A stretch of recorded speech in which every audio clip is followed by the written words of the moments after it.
is on the rise and the response to the series of crises that we have been undergoing for the last 10 years in a row. But that was interesting enough. So let's proceed to the following point, which is also an exchange of views with another interlocutors, though. We're having now, for the next, I guess, 40 minutes, an exchange of views on the current situation in the Greek islands. Greek islands. You should, you should, if you may, stay in the room if you want to enjoy again another exchange of views on that dramatic situation on the Greek islands for sure, which is going to be certainly hot.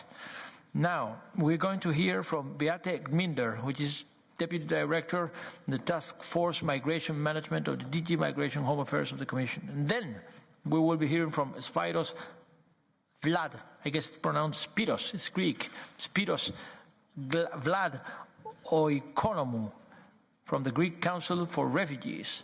So let's hear first from Mrs. GMINDER and then from Mr. OIKONOMOU, but having in mind that it's 40 minutes and we have a list of members willing to make their points. So please try to make it short. Let's say 5 minutes each, no more than that. No more than that. Please, proceed. Mrs. GMINDER. Yes, hello. Thank you very much for the opportunity, dear Chair and dear committee, to be with you today. I do have a PowerPoint, which I hope you will be able to see now as we speak. Thank you very much. And I try to be as quick as I can, given that, you know, it was intended to be longer in the beginning. So perhaps first start with an overview of what is in the reception system in the Greek islands. Are you scrolling down? So next slide, please. Good. So we have about, to get an overview for you, we have about 64,000 residents in the Greek reception system, and 17,000 of those are on the islands. Out of these 64,000, 10,000 something are recognized beneficiaries of international protection that are still in the reception system. Again, global overview in the next slide. You can see here that the decongestion of the reception system is ongoing. So the figures show the transfers to the mainland. They're going up, and you can see the figures of the total residents on the island that are going down. On the next slide, you can see that in the Greece, as I already reported to you last time, the asylum processing has accelerated. You can see the backlog going down and the first instances going up. Having said so, there's still a significant number of decisions to be made, and the backlog will continue to be addressed. Next slide will give you an implementation overview of the relocation pledges, where, you know, Europe has been helping in practice, and where we have been supporting the Greek authorities in decongestion. Out of the over 5,000 pledges, half of them are done. A majority of asylum seekers, followed by unaccompanied minors, followed by beneficiaries of international protections. These are going mainly to Germany, France, Portugal, and some other countries. And it is extremely important that these relocations are done timely, because it's a big help to the decongestion of the Greek system. Another overview in the next slide, because I wanted to inform you as well that since the 1st of January, the Greek Ministry for Migration and Asylum, that has a key role in managing the migration situation in Greece, has put a new and more efficient structure in place, appointed the Deputy Minister for Integration and Unaccompanied Minors, we have just heard about it, has enlarged the competences of the reception service to include also the accommodation and cash program for asylum seekers, and has done a few more structural decisions, like also a very important change that in the future, instead of having one-year contracts for operations, moving to framework contracts of operation, which would give a lot more planning security for the reception system. Coming then to the situation on the islands, I wanted to give you an overview of on this slide. You can see here the 5 islands. If you go to the next ones, the 5 islands together. Next slide, please. So here you can see the overpopulation remains, particularly on Samos and Chios. And on the first one, Lesbos, you have a population that is slightly lower. Chios, you have a population that is it's overpopulated. The same on Samos. Different situation than on Leros and Kos, where the capacity of the reception identification center is bigger than the current population. Next slide, please. Coming then to costs, giving my time limits, I might ask you to look at these slides then later on, but this is an overview of the situation of each island. So you have, including how many people are working in the asylum service, how many are seconded from EASO, and how many are available from health services. You have this also on the next slide for Leros.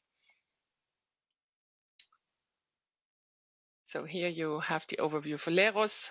Significant there is no more OIMs, minors on the island. For both islands, it's important that we ensure the transfer of recognized beneficiaries to the mainland, into integration services, and also work on building of a new decent reception capacity. Next slide, we come to Samos. Samos, I have been visiting only last week. On Samos, as we all know, the situation is very difficult. You have an informal resettlement next to the official small reception identification center that was also half destroyed, the official site, through a fire. If you go to, so it's very urgent to address this situation. If you go to the next slide. You have also an overview of the facts on Samos. Over 3,400 residents, still 19 minors. Over 4,700 people have already been transferred, but more is needed. And you have over 39 people working the asylum service, and also presence of doctors, but largely also supported by doctors from NGOs. Next slide. Here you can see the new center in Samos. The government has already started the construction work for a new multi-purpose reception center. This is the same on Kos and Leros, and parts of it built by IOM are already ready, and you can see images here. Go to the next one. Then we come to Chios. Chios is also overpopulated. So we have, despite having transferred 4,700 people to the mainland, you have 76 people working in the service, in the asylum service. You have presence of health workers, but you also have makeshift huts and situation that requires decongestion and new reception capacity. Next slide. Then we go to the situation on Lesvos. I hope I'm still somewhat on time. So Lesvos is the biggest island with the biggest population. You have over 8,800 residents on the island. 6,700 are in the temporary camp in Mavravuni. Over 1,000 are in the container camp of in the municipal camp Karatepe, and over 700 are in accommodation rental apartments of Estia. Out of these, there are 2,350 people who have recognition as recognized refugees, mainly in the temporary camp. And you have over 950 people who have received a second negative decision. And in total, we have transferred 16,000 people to the mainland in 2020. Next slide. The asylum services in Lesvos are having 75 people. This includes also people from EASO. The health services are 4 doctors, 10 psychologists, 8 nurses, interpreters, and there's also support from the WHO and from Médecins Sans Frontières, who continues to have a clinic opposite the old Moya camp. Very important is the improvement of the temporary facility, the transfer of recognized beneficiaries of international protection, and the establishment of a new multi-purpose reception and identification center. Next slide. There has been a lot of speculation on lead contamination in the camp. So the Greek authorities have done an examination of the soil, and the results have become available last Saturday. We have been giving those results by the Institute for Geology and Mineral Exploration last night. You have an overview of the 12 samples that were taken in the entire camp here. My colleagues have been with the geologists when they took the samples, so the samples are really spread out around the camp. And there is one sample that goes beyond the established threshold of 500 milligram per kilogram in Greece for residential areas. And this is the very first sample, which is at the very bottom of where the shooting range hit the bullets, so to speak. So it's the spot where we really also expected to find pollution. And it's a spot which is currently in an administrative area close to an administrative tent. The Greek authorities have told me they will make the following measures to prevent further lead exposure in the area: fencing off of the area, embankment of the area using new and fresh soil that is in no way contaminated, graveling of additional layer, and also construction of cement bases in the rub holes. And they will also take new sampling after they have put in place these safety measures. Next slide. Improving the temporary facility is a key objective of the task force. I will go into the details of these items in my next quick slides. I'll try to be as quick. There's a lot of pictures now coming. Next slide. So here you see our time plan for upgrading winterization of tents, improving electricity, improving also hot showers and hygiene measures.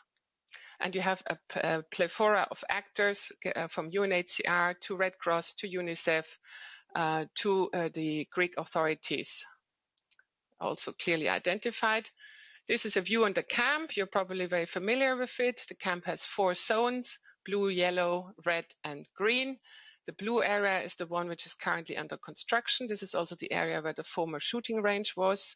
This is the area where the rub holes are, the yellow area where it's mainly single men who are hosted there. And then you have the red and the green area where you have quite some families, or most of the families living.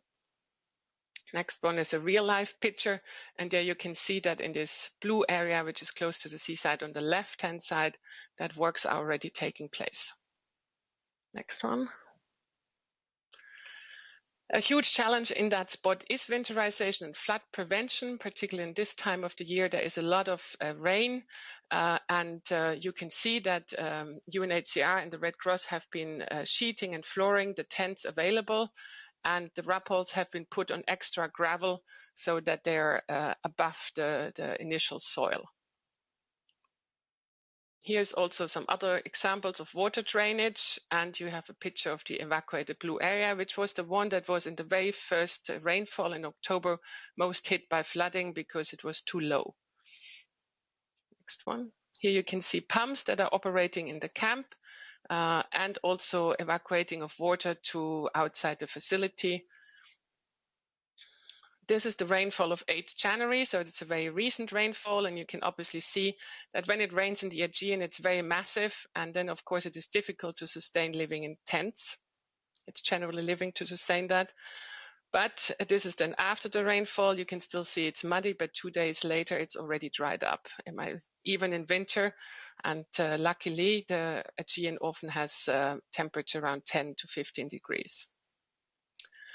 Just one quick development of hygiene, what in the humanitarian aid sphere is called WASH, and the sphere standard is also the international humanitarian aid standard. So the persons per toilet have been developing since October to January from 23 to today 21. They should be around 20 according to the sphere standards. And hot water showers have also been now available since just before Christmas, and they should be around 40 per sphere standard, so very, very close to that. What are the actions further needed? We need to further then decongest the islands, support the implementation of the member states' relocation pledges. It's very important to integrate the recognized refugees of international protection. It's a huge challenge. We have just been hearing the Commissioner on integration, and Greece is also faced with this challenge. We have to, and we are talking to Turkey to also renew the engagement on the EU-Turkey statement. And last but not least, it's really important on all islands to have state-of-the-art reception centers. Thank you very much for your attention.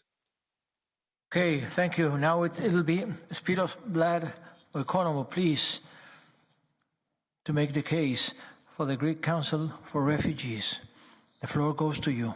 And then we will be opening the discussion. Have in mind that we've got some speaking list to go through. So please, try to make the case sharply and as concise as you can. Good Please. afternoon, Chairman, dear representatives of the Parliament. Thank you very much for this invitation.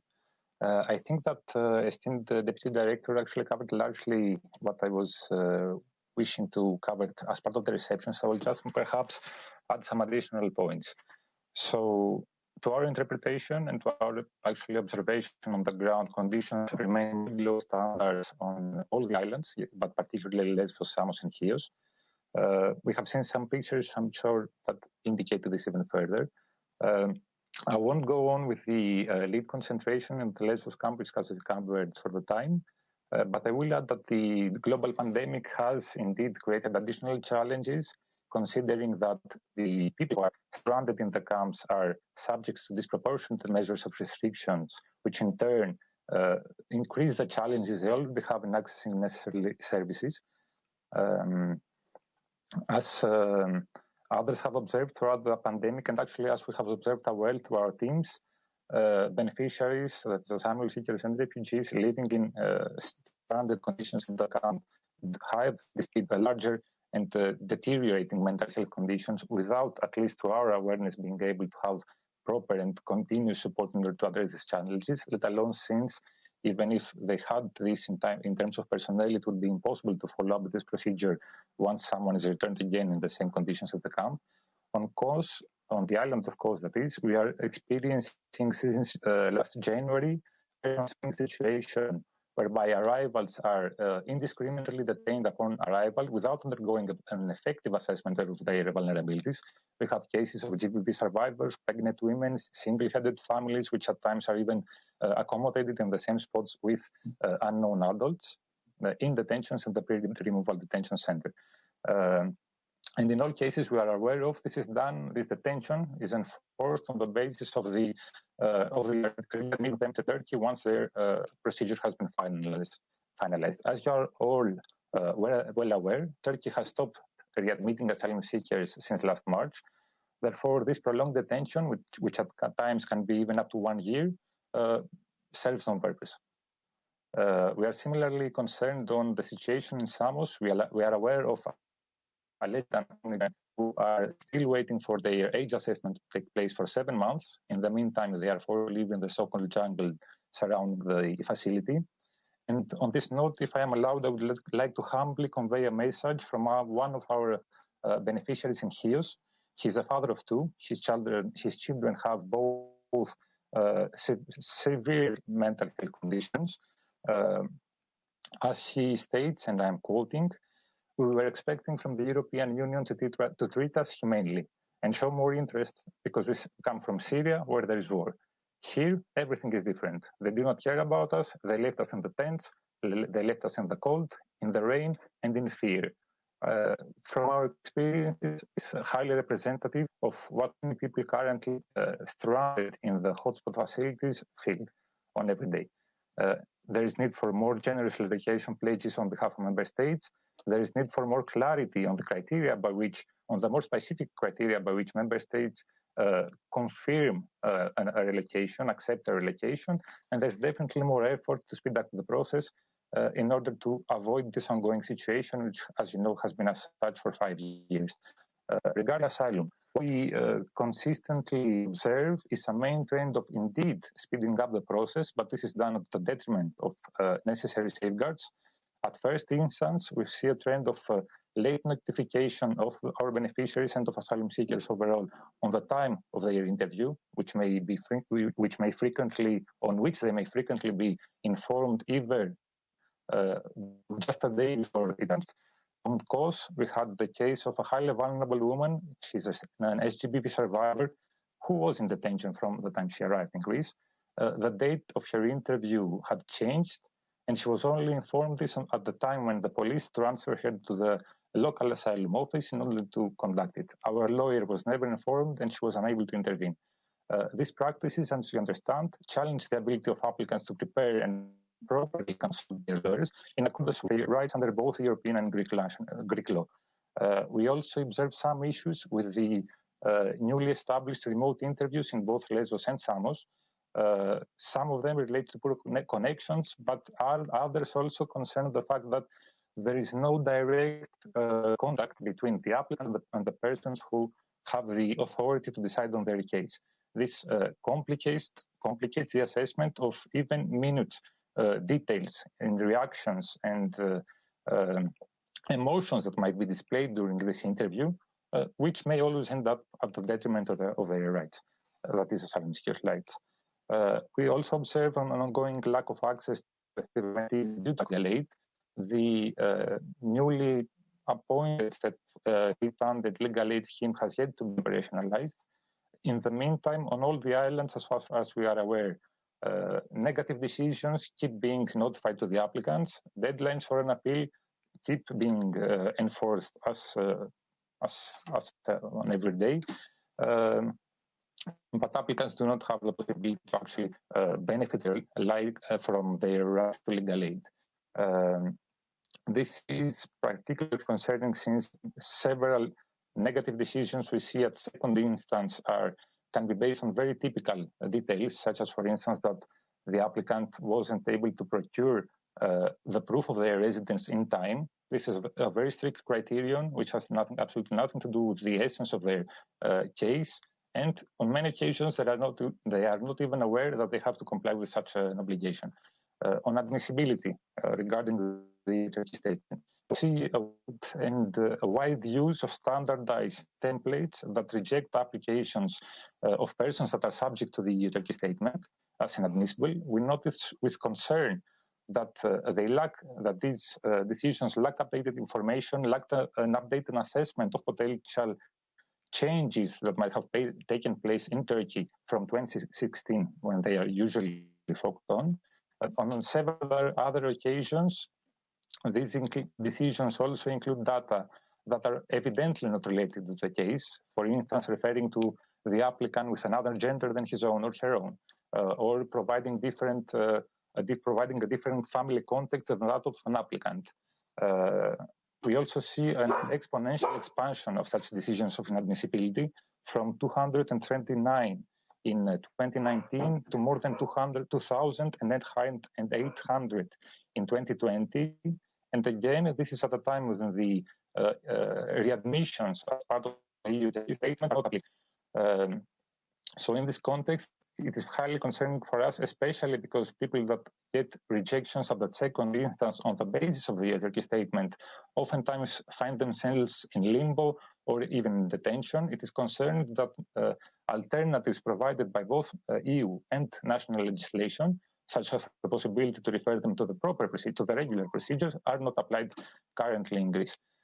On this note, we also have highly vulnerable cases that have been rejected in this manner, so inadmissibility on the basis of the Turkey statement. A late example I have received relates to a pregnant woman. She is a mother of 3 in a highly vulnerable psychological condition. She received a second negative decision based on the statement, and while pregnant, she was forced to exit the reception facility where she resided. She ended up in Nantes homeless, with no possibility to access any type of necessary healthcare services, and it was only possible for her to actually be accepted at the hospital to give birth after multiple interventions of both GCR and MSF, Médecins Sans Frontières. So I don't wish to keep more of your time. I think that's around my 5 minutes, and very happy to discuss this further. Okay, thank you. Now let's open floor, please, for discussion, because I insist we got a list of members, and we should be over by some 25 minutes from now. So please try to make it as sharp as possible, your contributions, because certainly the issue, the Greek islands, it's high in our concerns, but it's not a matter of rating our rage, but trying to bring up the issues that can be enlightening further decision-making by the European Parliament and the Commission on the matter. Please, the first floor goes to Elisabeth Votsenberg-Vriondi. Please, are you connected?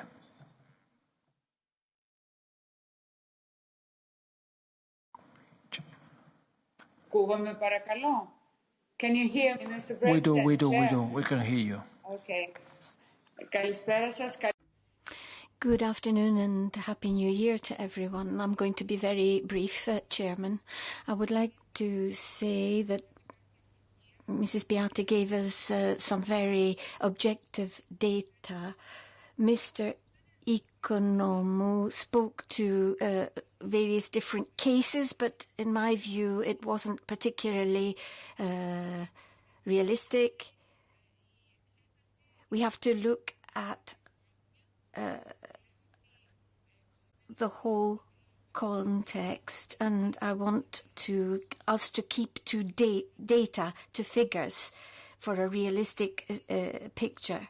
The government is battling the crisis, and the actions are very humane in favour of the refugees and in compliance with the law.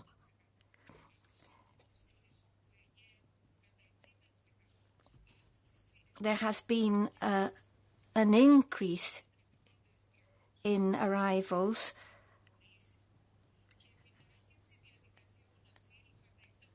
and they have tried to speed up the asylum procedure system.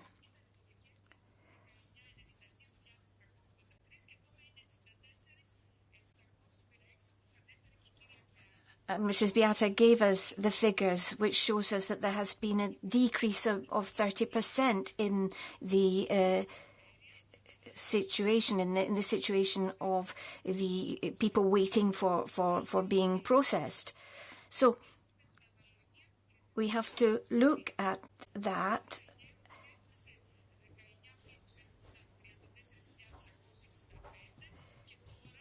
We have a reduction in the number of people on the islands,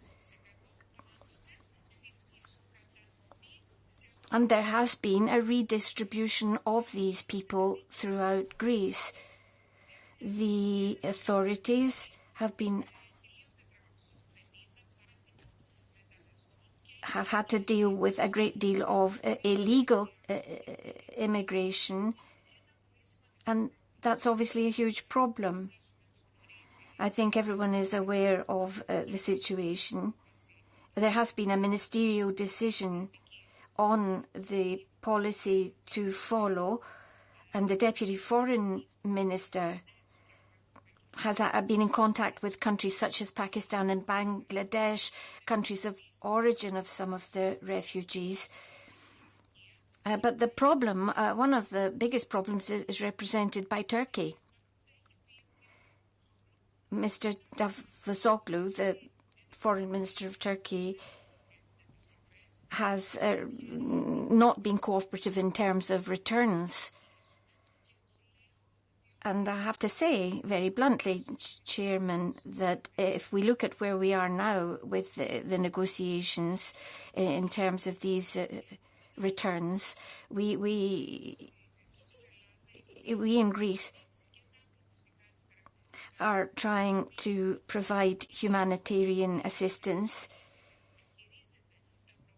The problems of these people are being managed with great attention to the humanitarian aspect.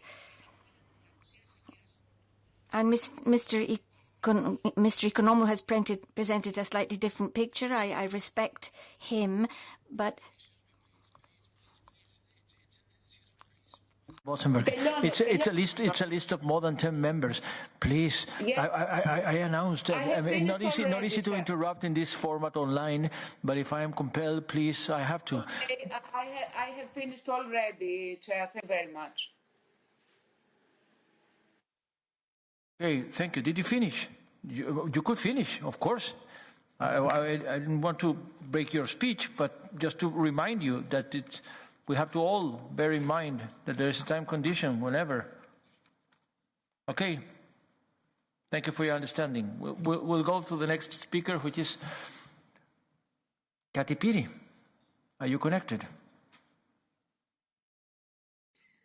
Yes, I'm connected, Chair, and thank you also for the two presentations, very valuable. And to my EPP colleague, I would like to say that I'm happy that Mr. OIKONOMOU actually spoke not only about data and figures. This is not some theoretical debate. We're talking here about human lives. So thank you also for sharing those stories with us. And there's one thing we cannot blame Turkey for, and that's the inhumane conditions in which we ourselves in Europe are not, are the way we handle very, very vulnerable people. And here, Mrs. GMINDER, I really would like to hear from you. We're 4 months after the Moria fire, 4 months afterwards, and you haven't shown the pictures that we are receiving from people living in the camps. How is it possible that after 4 months, we are still in this situation? I would like to hear from you, what is the obstacle that we can't provide normal facilities for vulnerable refugees? The second question I have, and it also showed from your slides, there are many people who have now been granted international protection who are still stuck in the camps. What's going to happen with them? Do we have commitment by other member states to take over people, and why is this not happening? Third question is on the lead contamination and the lead poisoning. We saw in your presentation the results. Are the Greek authorities ready to openly, transparently publish all the data and that they have collected also with the public? If not, are you willing to share, at least with the European Parliament, exactly all the details of the testing? And then finally, in your presentation, you were saying that one of the things you would want to follow up on is a renewal of the EU-Turkey statement. Could you please be a little bit more specific about that? What is it? I guess you're not talking about the resettlement efforts promised by Europe that you want to have renewed, but by some commitments by Turkey. Could you please specify that? Thank you very much. Thank you. Now it will be for Renew, Jean-Christophe Otienne. Thank you, Chair. First of all, I would like to say thank you as well for the two contributions. If you hear what Beate GMINDER is saying, prima facie, you could think that everything's okay and doing better, but I think that the reducing of the backlog, for example, is quickly linked to the pandemic situation, so less arrivals, and so there's facility to lower the numbers, which is good, but which from my point of view does not show that we have a better situation now. For me, it's very concerning that winterization of the tents takes so much time. And this January, the European Court of Human Rights communicated 17 cases concerning inhuman living conditions in the Greek hotspots. And I've got the question, and perhaps Beate GMINDER can give us the answer, why the Greek authorities are ending alternative accommodation solutions such as STR apartments that have been cited by you as well, or picked by Lesvos, picked by Leros. I want to know as well, as Spyros mentioned it, that since March 2020, more than 2,800 asylum seekers have been dismissed on the basis of inadmissibility. Don't you think that these claims have to be examined as foreseen in the Asylum Procedures Directive, Mrs. GMINDER? And lastly, I'm wondering why, if the Greek authorities do not manage to accommodate those people in decent conditions, why the Greek authorities, the Greek government, is not requesting more relocation from other member states, as it is foreseen, so we could provide adequate reception to asylum seekers in other countries if the Greek authorities does not manage to do so. One last point, Chair. I'm reiterating the question of Kati Piri concerning lead contamination. Do the Greek authorities will publish all those figures, or if they don't, will the European Commission do so? Thank you. Thank you. Now it will be for ID, Jacques Madison.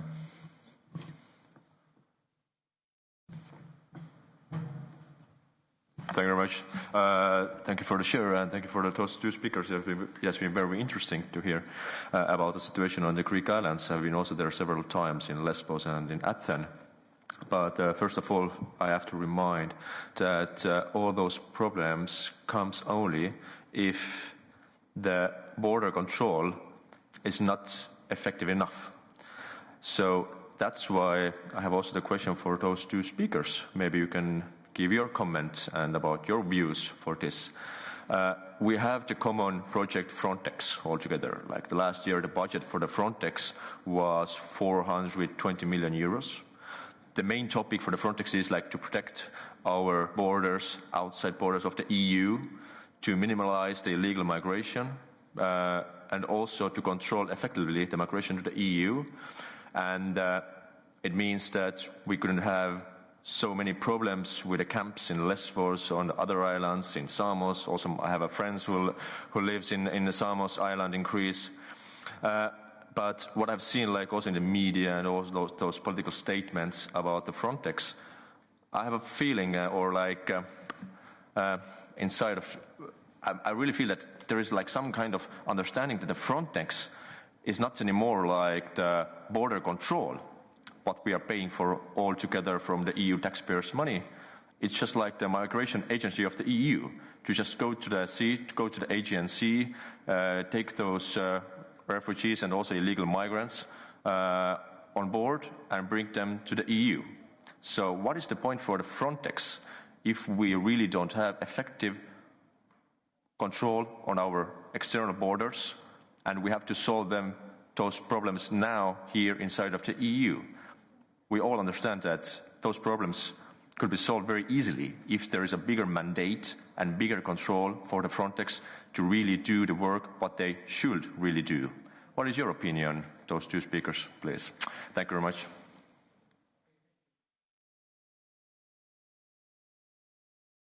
For the Greens, it will be Eric Markhardt. Eric Markhardt, in Verbindung online. Jetzt. Ja, jetzt. Vielen Dank. Ja, ich glaube. Thank you.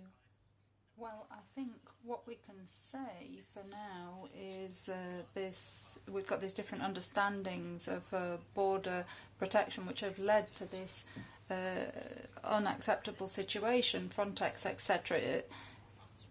I mean, that doesn't mean that we can stop protection of asylum seekers. Look into the legislation. It's to protect us from dangers. I mean, we know for some time relating to Greece that systematically our fundamental right to asylum has been disregarded, and I'm saying that because that would be the basis for confidence and trust if we could address that,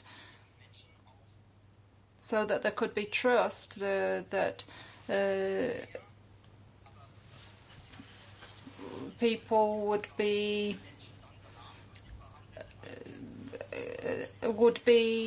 assisted. But what's happening is that people are being clumped together in camps. I mean, regardless of whether we publish the results at the end of the day, I've seen there were no double tests. The limit values are much higher than in Germany, although the minister said that there was no lead there, but there is actually much more. Can the Commission tell us that independent tests can be carried out in these camps so that we know what the situation really is with lead? Secondly, people are locked up. They can't leave the camp apart from on bank holidays, and only very limited. Most of the time people are locked up. Does the Commission think that this is imprisonment? And if it's not, what is the difference between this and imprisonment? And thirdly, what about press freedom? The Greek government representative said the press has access to the camp, but there is no access to the camp for the press. So that was obviously a lie. And my final question is, we have the Conditions Directive, we have these rules that apply in the European Union, so they apply also to the Greek islands. But are those conditions being adhered to according to our EU legislation? And if not, then the Commission needs to make sure that these rules are enforced. We've had these rules being flouted for years on the Greek islands. Es ist Cornelia Ernst für die GUE.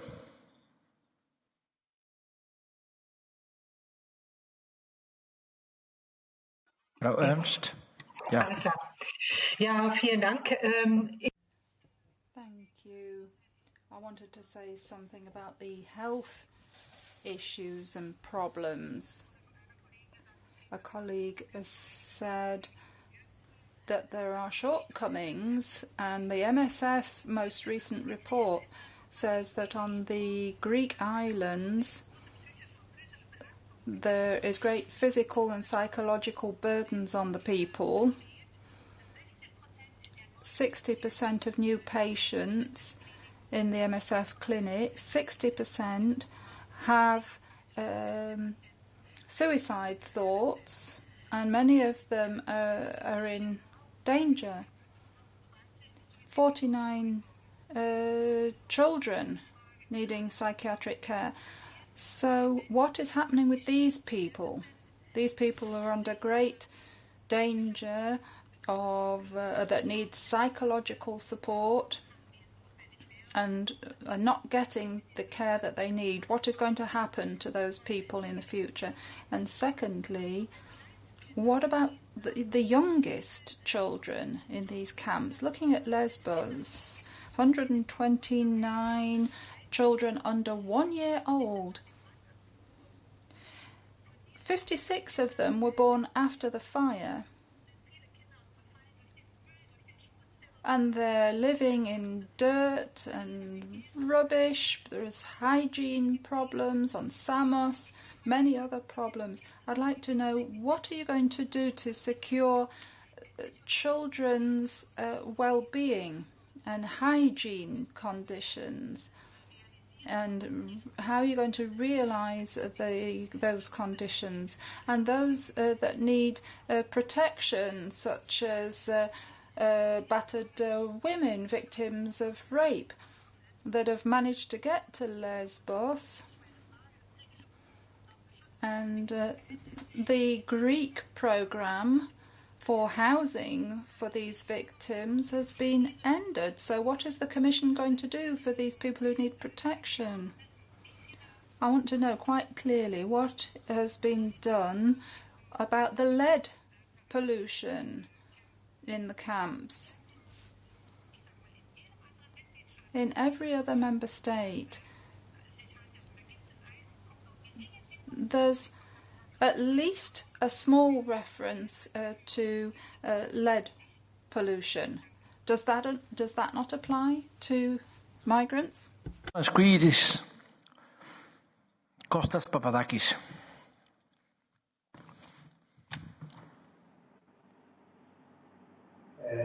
Thank you, Chair.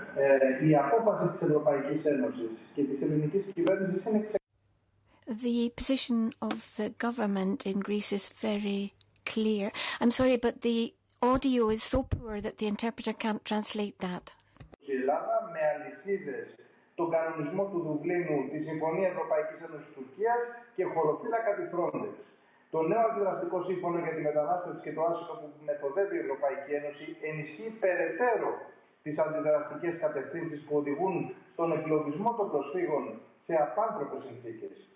Την ίδια στιγμή θα λέγαμε ότι σύμφωνα με καταγγελίες αιτούντες άσυλο, ακόμα και τα μικρά τους παιδιά, στερούνται και τα στοιχειώδη.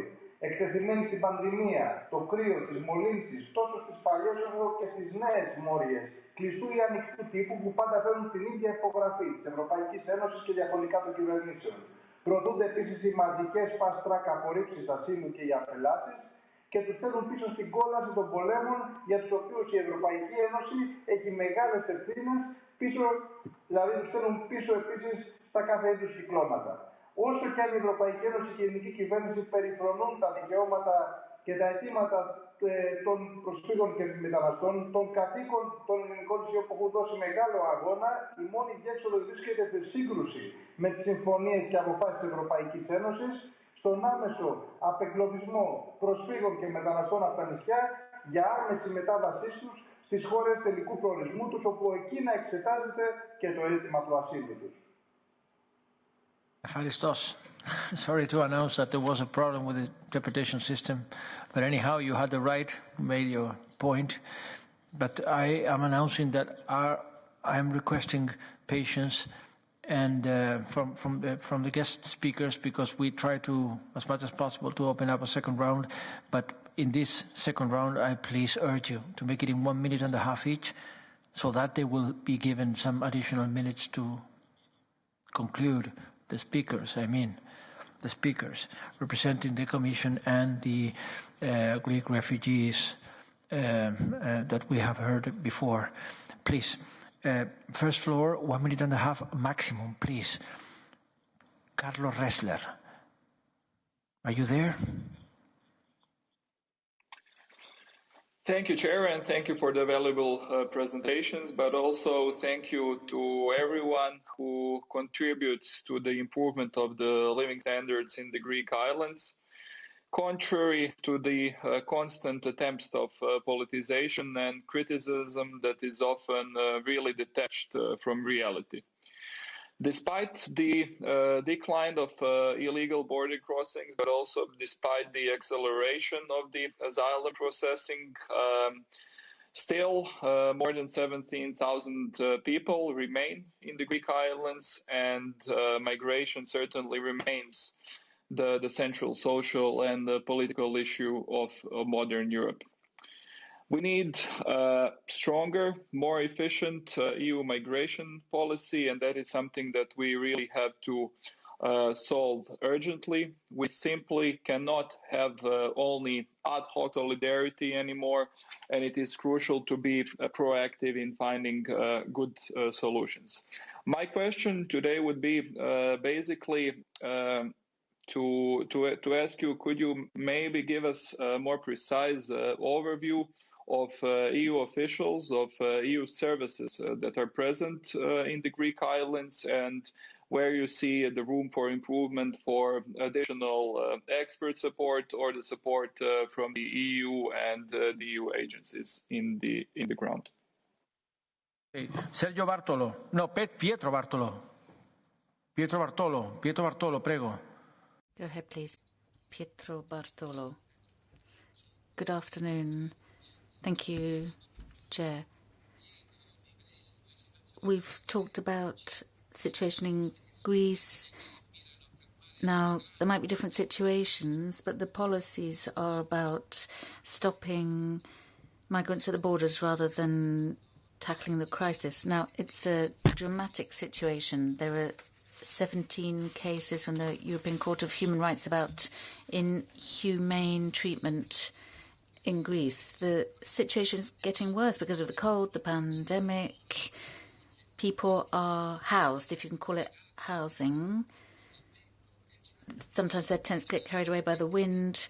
We still don't have transparent news on possible contamination, lead contamination in Mavrovouni, as we've heard. And what's the Commission doing to ensure transparency on the tests conducted, in particular to guarantee there's no risk to the health of the migrants? Now, Member States should stop dragging their feet when it comes to their responsibilities and should move to the immediate transfer of these people. And finally, what does the Commission intend to do to guarantee access to asylum and to stop returns to Turkey? This is in clear violation of European law and the Geneva Convention. Let's please do something. It'll be Sophie in Velde. Yes, thank you, Chair. I won't dwell on how bad the situation is and how shameful, because that's just a repetition. We've been saying that for years. I just have two concrete questions. Can the Commission, first of all, indicate how the reception conditions of the refugees on the islands complies with the Reception Conditions Directive? Because I get the impression that it doesn't.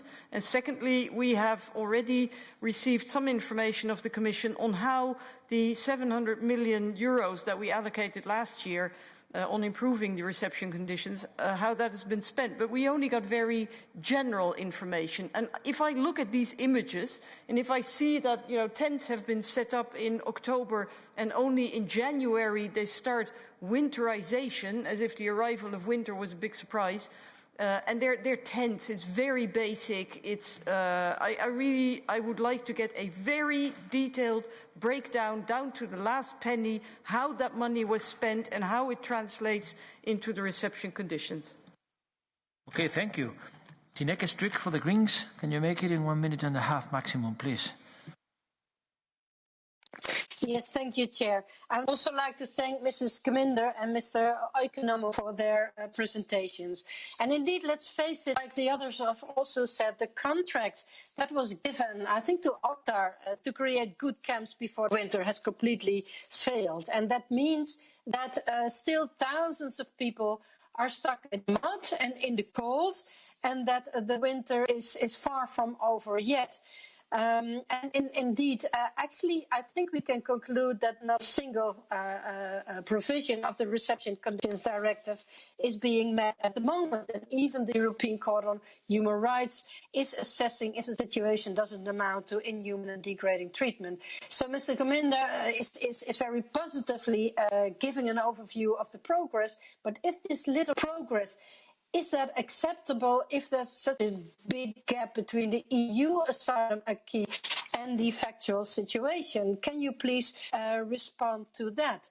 And doesn't it require really concrete measures for further decongesting the islands and more relocation? So what is being done for that? Can you also, I would like to recall the call for more transparency on the results of the testing regarding the lead present over there, also including the methodology. And I would also like to concur with Jan Christoph Uche that there is no readmission to Turkey since March last year, yet almost 3,000 people have been declared inadmissible. Their asylum request, they should be examined on the merits. Can the Commission make sure that the Greek government is going to do that? Thank you. Okay, now for the GUE, Fernando Barrena. 1 minuto y medio, por favor. 1.5 minutes, please. Gracias, presidente. Thank you, Chair. Good afternoon, everyone. Despite the declarations made by the authorities of the EU and the Greeks, the conditions are inhumane in Lesbos. As we've heard, setting up of the camp was the location, the site was a poor one, as the residents had said, and the conditions are not suitable for the winter. People are living in the mud and the cold. The food is very poor, limited in quantity. There's a general perception that the residents of the camp wouldn't be able to survive if it wasn't for NGOs bringing food and blankets. The Greek authorities have been aware of the lead contamination, and that is particularly detrimental to the health of those below the age of 5. As some colleagues before me have said, that we should urge the Greek authorities to publish the study about this. Bearing in mind the situation in Lesbos, how does the Commission intend to put an end to this situation? Do you think that simply having a better camp with a few more showers is the solution? This is not in line with the EU standards of human rights. And what can be done then to prevent contamination from lead? What about the promise that we're no longer going to have any more Morias? We'll have a couple of members. It is obvious that we have largely exceeded the timing that was scheduled for this slot, for this point in the order of the day. Understandable too, because it's the Greek islands after all. Yet again, the Greek islands. But please try to help. It'll be a final tour for Bettina Folath. Are you there, connected? Bettina?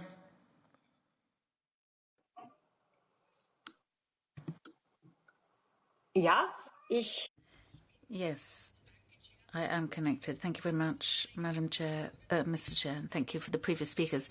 Madam Minder has tried to show a different picture, but the conditions in the Greek camps are so inhumane that the European Union or European Court of Human Rights has had to take cases. In Lesbos, people are being kept in these camps. Moria 1 was uninhabitable as of last autumn. Now, what about the so-called winterization? Now, to say that it's 10 degrees outside, that's too cynical. No one should have to sleep in lead-contaminated mud at that temperature. Now, why isn't the European Commission putting an immediate stop to this? Now, it seems to me that people want to have these conditions for deterrent purposes, but this is completely inhumane. Can't we find any other solutions that are fulfilling human rights without causing so much suffering? No, Jaimal, Franz. Thank you so much. Now, Franz Romeo once again. Are you there? Thank you very much. I have a question. How many refugees have died from COVID-19, and how high is the reproduction rate amongst refugees? What protective measures against COVID have been established? Now, thank you very much. I know that there are a number of points that have been made, and actually, taking a look at the chat, we have seen that some members are willing to put in writing questions to the Commission, particularly to the Commission, of course, which is the subject of scrutiny by the European Parliament. So additional answers could be provided in writing. But anyhow, let's open a final round for concluding remarks. Both speakers, one by one. First floor goes to Commission representative Beate GMINDER. Please, can you make it in 4 minutes? Because we have exceeded our timing and we still have some way to go. Please. Thank you very much, Mr. Chair, and thanks all the members for their lively contributions. Difficult to answer them all in detail, and I think some of them should perhaps also be answered in a discussion you can have with the Greek authorities, because obviously, you know, like the Commission cannot regulate anything in Brussels, it can also not regulate something in a member state of the European Union in detail. Having said that, we are also coming to the task force and its memorandum of understanding with the Greek authorities in the next session, so we will have a bit more time to also dwell on that. But I try to summarize. And one thing is important for Lesvos. This is a temporary camp, and it's always been said like that. It has been built in haste, because it wasn't planned to be built on that location. It hasn't been planned to be rebuilt at all like that. And we're planning, and that is the key job to deliver, a fully up to state-of-the-art reception center on the island. However, and this is something I have now witnessed for the last 5 months, when you speak to the local authorities, including the mayors, including the governor, there is a lot of resentment on the Greek islands for having, you know, camps available on the islands, because they feel in the last 5 years they have been left alone by Europe and they have done their share. So if it doesn't matter to what spectrum of the political life you speak on the island, they have very clear messages. And this is one of the reasons why it's also difficult to find a good solution for quick works in this camp, because you need to work with the electricity services, the water services, and the sewage services on the island, and that is often very complicated. However, I have to say, winterization did not start in January. It started, of course, in November, and it is now a situation that, you know, is anything from perfect, but which gives people at least the possibility to have access to food, to have access to hot showers, to toilets, and, you know, to the humanitarian standards that are normally and should be available in such an emergency situation, temporary situation. As I said, I don't think the same situation is on other islands, and I have also shown you pictures. Our, as Commission, full intention is to have all on these islands state-of-the-art reception centers. We're working working with the Greek government to achieve that. On Kos, Leros, Samos, these centers are already in construction. And the 700 million that the Parliament has also given to us is partially used to build these reception centers on the islands. Otherwise, for all of those 700 millions, they're also used for the Estia accommodation program. They're used for the camp management by of the mainland camps, and there's a full list that I'm also happy to perhaps bilaterally go through, Mrs. Interfeld, so that you're assured how this money is used. Coming to the area of health, that was also a big issue. There are no deaths of any migrant to COVID as far as I know. The protective measures in the camps are similar to the ones in for the entire population. There's been a very strict lockdown in Greece, which also explains that camp access and exit is not as it would wish to be. But there has been massive COVID testing among camp participants and similar protective measures. Obviously, it's more difficult to do hygiene measures. But for example, on the camp in Lesvos, everyone that was tested that is in that camp. So there is a bit of more certainty through rapid testing. As it comes to press freedom, I have been with journalists there myself. So I have so far not had anyone that I have relayed to the Greek authorities that wasn't allowed to go into the camp, but happy to take this up bilaterally.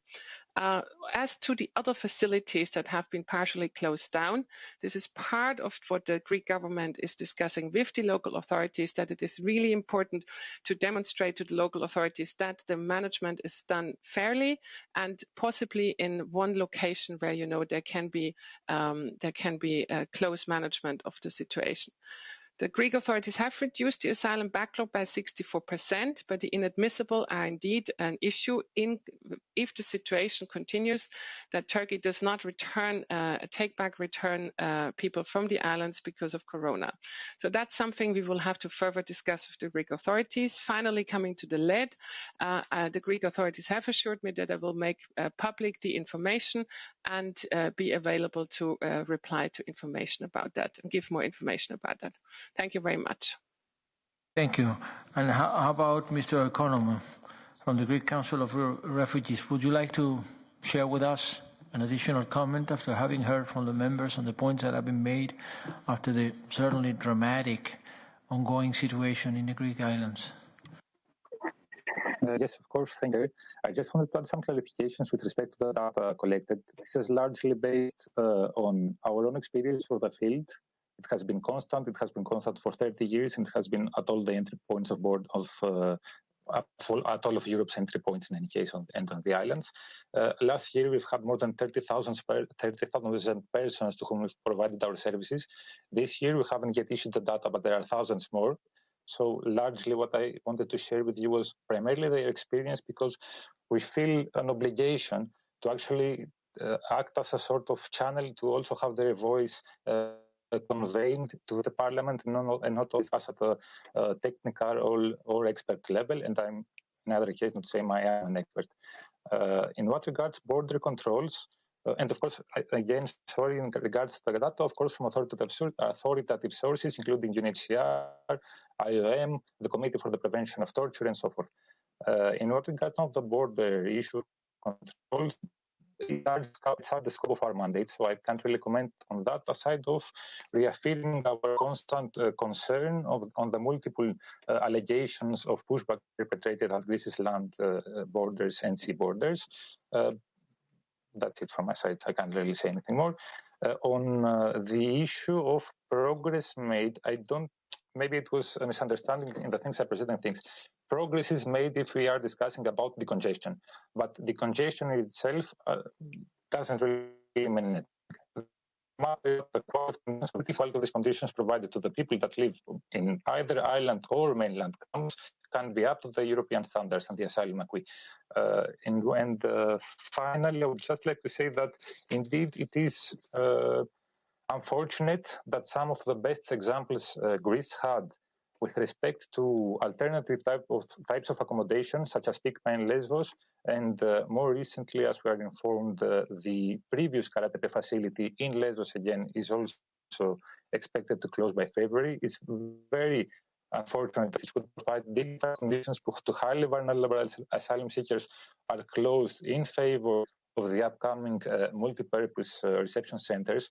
And it's also a concern considering the situation in coast whereby detention is, as I said already, applied indiscriminately to the largest extent, with very, very few exceptions. So very, very it is very concerning, and we were wondering if this is the type of accommodation and receptions that is pursued through this new approach, on whether these multipurpose centers will in any way facilitate what indeed Commissioner Johansson has previously stressed as a very important factor, which is integration, which remains largely beyond the dominant agenda, if you will. Sorry, yes. And we would strongly urge the Commission and the European Parliament to start reconsidering the effects, the challenges, and ultimately the benefits of receiving persons in need of protection, or either way persons seeking asylum, in such facilities. If we want to speak about integration, we can only speak about it if there is direct interrelation between communities, and communities that are overburdened, having having the role of Europe's gatekeeper for too long. This as well. Thank you. Thank you, thank you. I think that'll do, because it's been quite around. We have exceeded our timing, but we should be moving on to another point in the order of the day this afternoon, which is linked to this previous one. Very, very linked, very much so, because the point is 15,